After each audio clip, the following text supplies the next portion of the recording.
Outside of working hours, when Marines aren't otherwise being kept at the armory all night to scrub their rifles, they do have a fair amount of downtime in the evenings. Some go to the gym, some are gamers, some watch anime, some read books, some get drunk, and among other various activities, some apparently try speaking to the dead. Now, this episode only contains a few such stories. However, as future episodes involving soldiers and sailors will indicate, this unusual pastime activity is not exclusive to Marines. But why does it not surprise me in the least to find out that Marines are practicing necromancy in the barracks? For fun. I won't spend any time explaining in great detail the concept of the Ouija board. I gather that you probably have a general grasp of it. Wooden board, letters, numbers, short answers. Several people put their hands on a small wooden planchette, and then they all act as if nobody is moving it around, while one among the group with the best poker face is the one actually guiding it.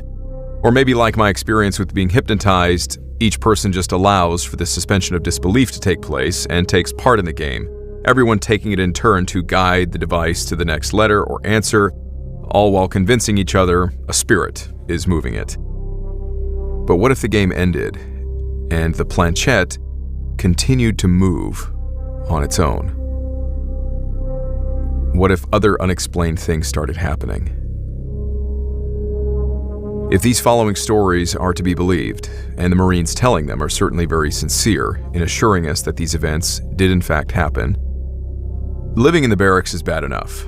Maybe this episode is something that will make our warfighters a little more cautious about inviting unseen guests into their rooms. This is the Smoke Pit, and these are true stories of experiences that Marines have had with Ouija boards. Marine Corps Engineering School Barracks, Camp Lejeune. For this first story, I wanted to offer my thanks to Ian H. for bringing it to my attention. Thanks, Ian. And sorry, I wasn't sure if you wanted me to use your last name or not. He emailed me last year to say that he'd heard about a Ouija board incident aboard Camp Lejeune from a Paranormal Scholar video. It all took place in mid-November of 2013. I think I was in Hawaii going through sergeant's course at the time. Anyway, evidently some Marines assigned to the Marine Corps Engineering School Barracks over at the Courthouse Bay area of Camp Lejeune had been messing around with a Ouija board. Strange things started happening around the barracks. People started freaking out, making reports, the chaplain was called, and ultimately the command got involved. Now here's what I thought was wild. The incident was bad enough to warrant a standing order banning Ouija boards, issued by the command's then CO, Colonel J.J. Johnson, J.J. did tie buckle, hoorah, Colonel Jeffrey Johnson. In standard naval letter formatting, this order was legitimately distributed to the entire command and posted to the barracks door. It reads, 18 November 2013, from Commanding Officer, subject line, Marine Corps Engineer School, Ouija Boards Standing Order. Line 1. The use of Ouija boards, also known as a spirit board or talking board, is not authorized to be used in or on Marine Corps Engineer School spaces, buildings, or property. 2. The use of Ouija boards has been found to create mystery and fear within the ranks of our Marine Corps Engineering School population and is deemed contrary to good order and discipline. 3. Those that are caught using or participating in Ouija board activity will be subject to administrative action. 4. Point of contact regarding this matter, etc., signed, J.J. Johnson. Of course, I wanted to know what prompted all this, but much of what had been posted online about the incident was later scrubbed, maybe because the command caught wind of it and wanted these posts taken down to avoid more unwanted attention on their command. Who knows? However, nearly a decade later, someone did follow up on a previously removed post on the incident and offered some insight into the events. He writes, January 2nd, 2022. I am the Marine who got Ouija boards banned from Courthouse Bay. To sum it up, without sparing details, my roommates and I messed with a Ouija board for 3 days straight. The board was very fond of my roommate. It, assuming by this he means the planchette, would point at him whenever he was in the room, regardless of whether he was on the board or not. It answered our questions just fine. I snapped the board in half when it started becoming aggressive, going in figure eights and counting down. Everyone thought it was a joke. That's when things started getting bad. I guess I did it the wrong way. My roommate started having violent nightmares, woke up with large bruises. I watched scratches appear on his back. This was straight out of TV, but just not as violent though. He developed an infection on his feet. It was all a weird time. I was attacked in my sleep by a large shadow/mist smoke figure, although it could have been sleep paralysis. This was 2013, and after we left, a kid was possessed and apparently thrown around his room. They told the chaplain, and somehow they figured out we'd used Ouija boards, and I guess the possession was bad enough to garner the attention of the colonel at that time. Ouija boards were promptly banned thereafter for all of Courthouse Bay, at least the engineer school.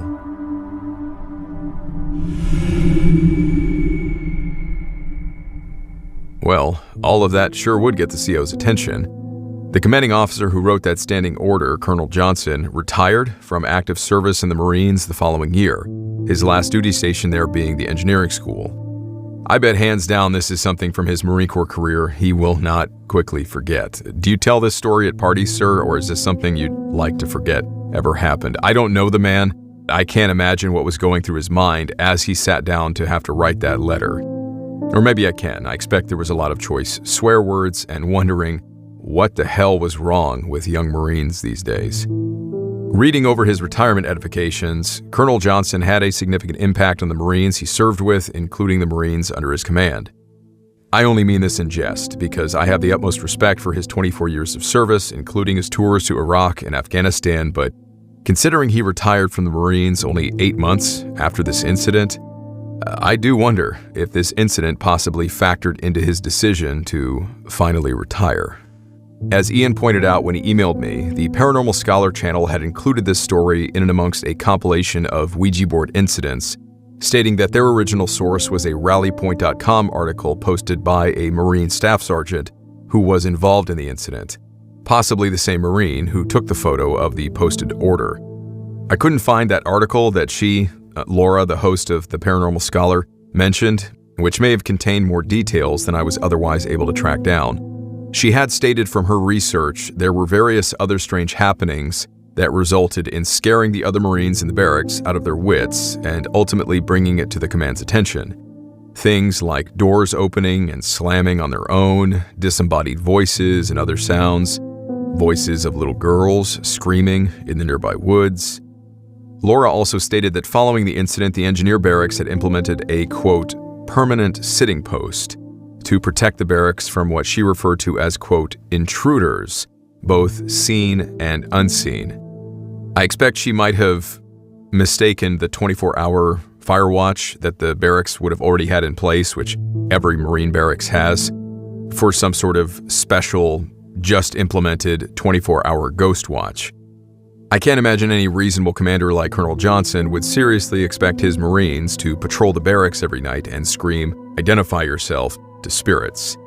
But we've already covered stories in previous episodes where Marines and soldiers have made logbook records of weird happenings while on barracks duty. I would also not put it past a pissed-off staff sergeant to implement an extra night shift for a few weeks as a punishment for the Ouija board users, telling his Marines something like, "All right, idiots, for the next 8 weeks you're gonna make like Scooby-Doo and keep an eye out for the ghosts you conjured up." Let us know in the comments if you were on Camp Lejeune at the time and remember anything else from this incident. The Smoke Pit.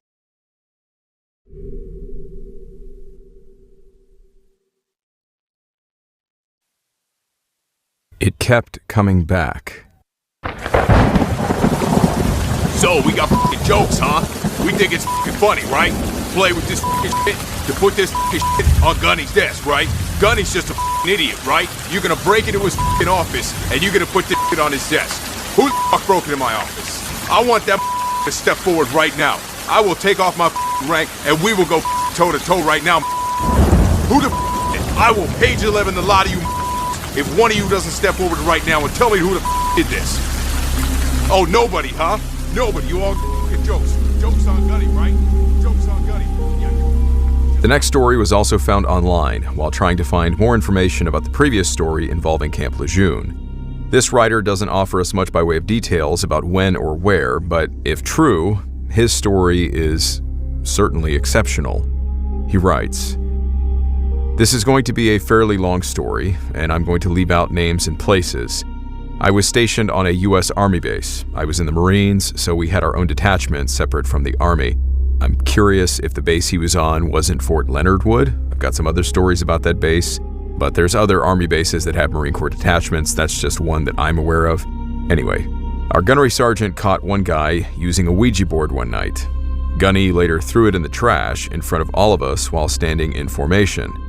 Gunny comes in the next morning to go to his office. His office was locked, and the door had a passcode that only he knows. And apparently, he found the damn thing sitting on his desk. He calls another formation, wants to know who snuck into his office, nobody's saying anything, so he threatens all of us standing out there in the pouring rain with a page 11. For civilians, a page 11, that's like getting a bad administrative write-up at work. He again throws the board into a barrel he had waiting in front of us, and now he burns the thing. I mean, totally toasted.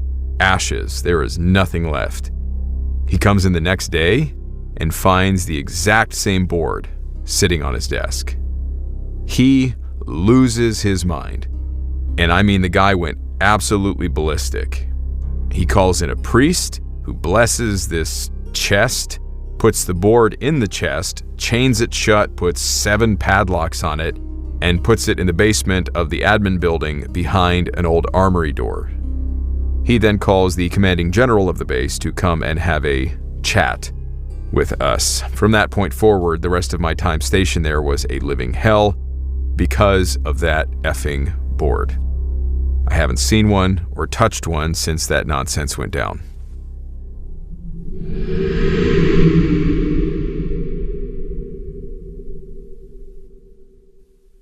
You know, I remember spending a lot of my time in the Marines just looking for lost gear. We would spend an entire day just accounting for gear. That seemed to be most of my job's duties, was just opening boxes and making sure everything was in the box, closing the box, putting it on the shelf.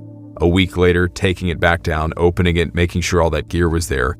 And then when we went to the field, 10 times as much. Just when we get there, we open the boxes, we count the gear. If we use the gear, God forbid we use the gear, and then we have to count it when we turn it back in.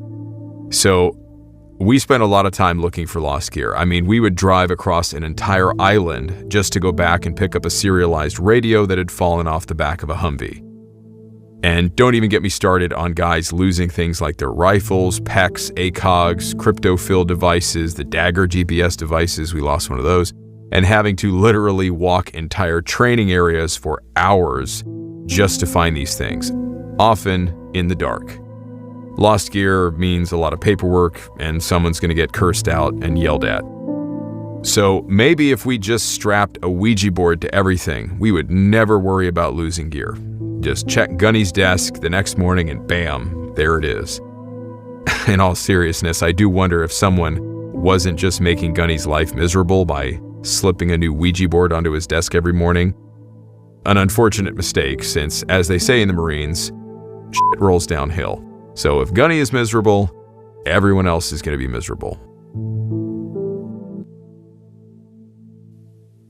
Camp Pendleton Navy Hospital.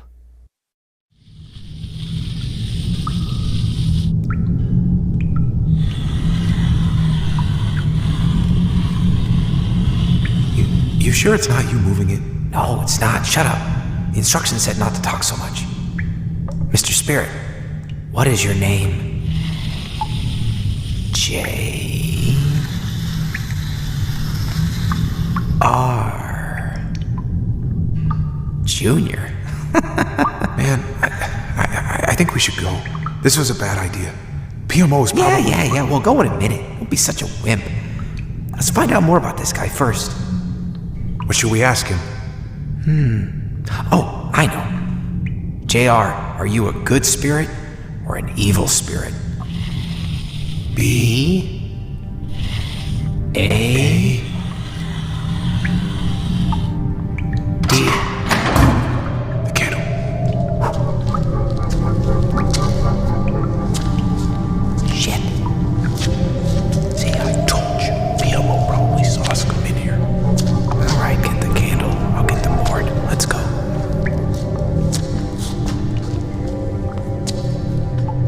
This next story comes from the book Tales from the Grid Square, Volume 1. If you haven't already checked out Nick's books, which now includes Volume 2, or followed him on Instagram, be sure to do so. A young Marine stationed in California submitted the following story to him. He writes, "One October night back in 2018, my friends and I were stationed at Camp Pendleton. My one friend had just bought a Ouija board, so we made the ethical decision to, of course, go to the old abandoned naval hospital and see if we could talk to some ghosts over there, which I am fully aware is not the smartest idea in the whole world. We get there, parking at the Wounded Warriors Clinic to not bring attention from PMO or anyone else. We walk over and look around. The naval hospital itself was locked tight. I, being the resident wimp of the group, was just ready to bail. Then, mysteriously, we see one door open into the boiler room. I swear, we checked the whole exterior of the hospital twice, and it wasn't until we were about to leave that we saw this open door. So it was pitch dark in the boiler room itself. There were two parts to the room, the entry before the boilers and a space behind the boilers themselves. So we closed that door behind us when we went in, and we went to the second space behind the boilers. We had brought flashlights, a candle, and a Ouija board. So we begin, and at first, everything is normal.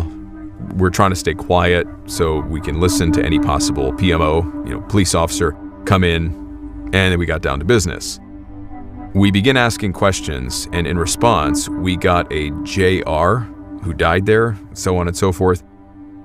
Then, as we asked if he was a good or evil spirit, the handpiece was inching to spell out bad. We heard the door, which we had closed behind us, slam open, and footsteps walk into the room. So I'm like, cool, we've been caught. Well, we leave to go to the entryway to meet who we believed would be the cops waiting for us. But there was no one, and nothing to be seen. Just this door, now standing wide open.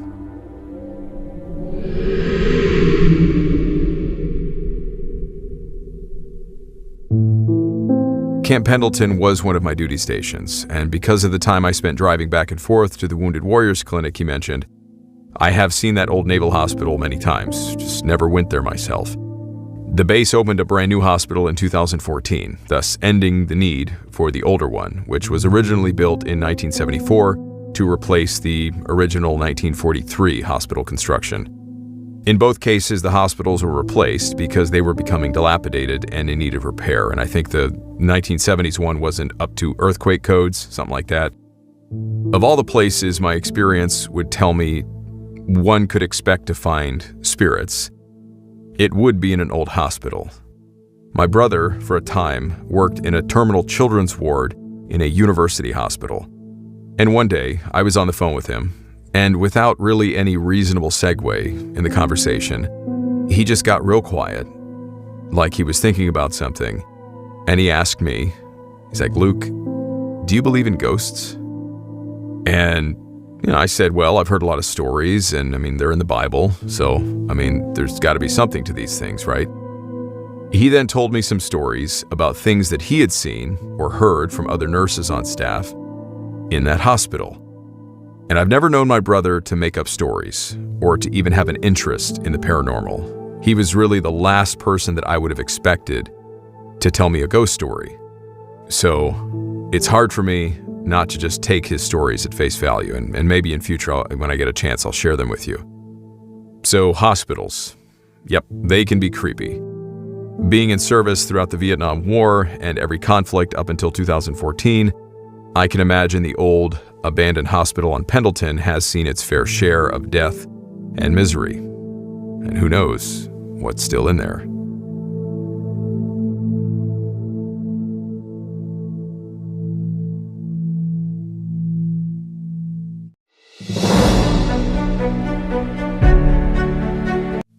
Three long, red scratches. Guys, something doesn't feel right about this. Come on, bro. It's just fun. Here, Let's ask Bazubu whether or not he likes you. Yeah. Maybe it's a girl spirit. Stop. Bazubu, dark spirit from the beyond. What say you about our friend here? Do you like him or not? I hate you guys. That would be, no. Damn, bro. Guess you can't even land a girlfriend in the next world either. Shut up. Look, guys, this has been hilarious and all, but it's past 4, and I want to get some sleep. Can we just call this a night? Yeah, I guess. Damn. Is that light coming from the hallway? No, dude. Closet lights. Oh, hell Did you see that? Something just grabbed him.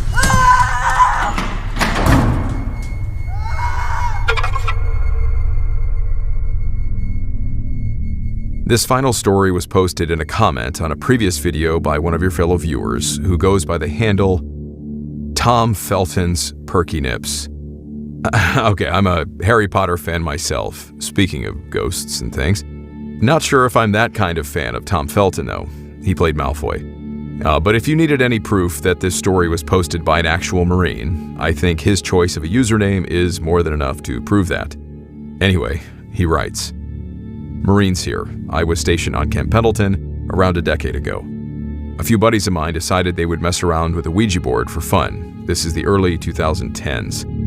Smartphones were a thing, but we were all 19-ish and didn't have a whole lot to do in the barracks on the weekends. No cars, no girlfriends, etc. At the time, I was a practicing Wiccan, and they asked me to participate. I staunchly declined, but decided to watch anyway. I wasn't doing much besides playing Xbox 360 anyways. And then he's reflecting here, he's like, in parentheses, how I miss it. Yeah, man, I miss playing Xbox too. Anyway, he says, these 4 dum-dums gathered themselves around the Ouija board at 3:33 a.m. with the only light coming from a pentagram of candles. Edgy AF, I know. I'm sitting on the rack, the bed, watching these idiots on the floor, trying to contain my laughter over how absurd 4 19-year-old Marines look sitting around a Ouija board. After 30 minutes of trying, they make contact with an entity. He called himself something inane like Bazubu or something similar. I was pretty sure it was the ringleader of the group taking everyone on a trip. I again stifle my laughter. They spoke with this entity for a brief period, during which he declared he didn't like one of the kids in the group. And let's call this kid Lance Corporal Alpha.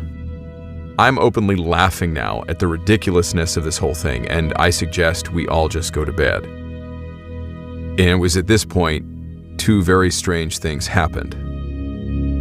One, the room had 2 closets with motion sensor lights. Both lights turned on simultaneously with the doors closed. Nothing to activate the sensors. That had never happened. I should mention that during their Ouija board conversation, the entity had previously claimed he was residing in the room's closet. And 2, Lance Corporal Alpha's shirt gets pulled away from his body, like someone had physically grabbed him by it. His torso actually moved forward a few inches. This stopped everyone dead in their tracks.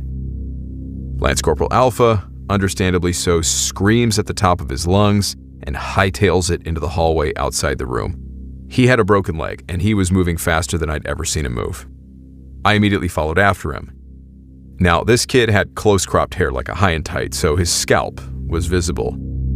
And the strangest thing about all of this, when I caught up to him, I saw that this kid had 3 very shallow, but very fresh and angry parallel scratches running from the top of his head to the middle of his back. Seeing that shook me up more than anything. From that point on, they no longer wanted to mess with Ouija boards, and multiple people started talking about weird occurrences in the barracks for the next few years. I have more stories if you want to hear them. Too long didn't read version. Marines play with Ouija board. Weirdness ensues.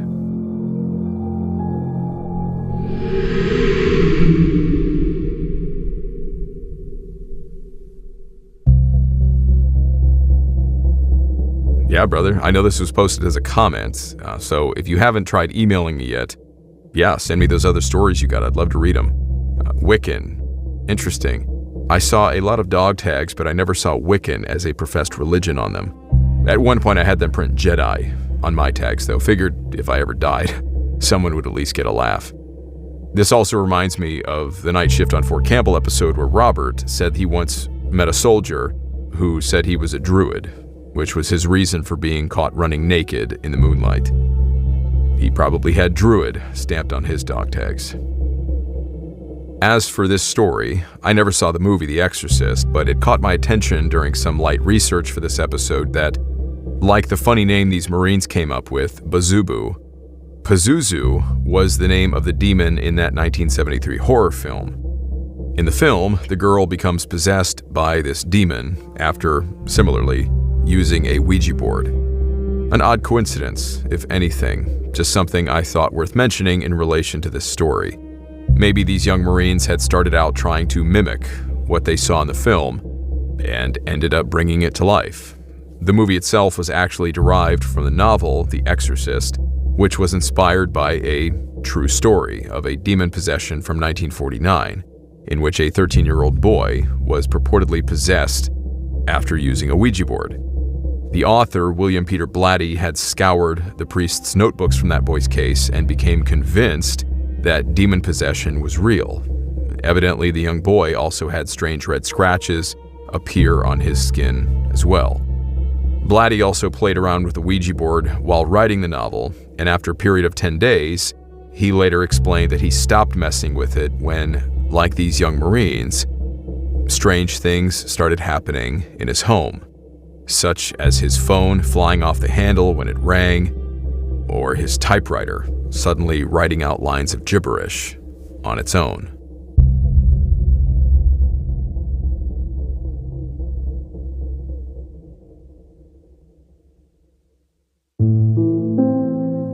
Would I personally try messing with a Ouija board? It's kind of like my take with most of these stories. Probably not. Why risk it, right? I am a person of faith, and there is only one spirit I would ever want to know, that personally. And fortunately, he doesn't speak through Ouija boards. I'm not going to tell any Marines listening not to use Ouija boards because, frankly, whenever you tell a Marine not to do something, you can guarantee they will go right out and do it. The Marine Corps has had to give the exact same weekend safety briefing every single Friday afternoon for a reason. Don't add to the population, don't subtract from the population, stay out of the hospital, newspaper, and jail. And now, apparently, don't summon demons into the barracks. I doubt the standing order over at Camp Lejeune in 2013 did anything but pique everyone's interest and make even more Marines curious about Ouija boards and what kind of demons they could conjure up. There are other ways to spend your time, though. One recent anime series I enjoyed watching was a Korean series called Solo Leveling. Bit gory. Stay safe out there, guys.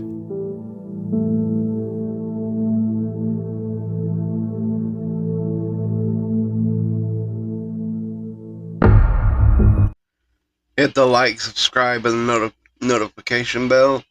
Comment, share. Thank you for watching and supporting this channel.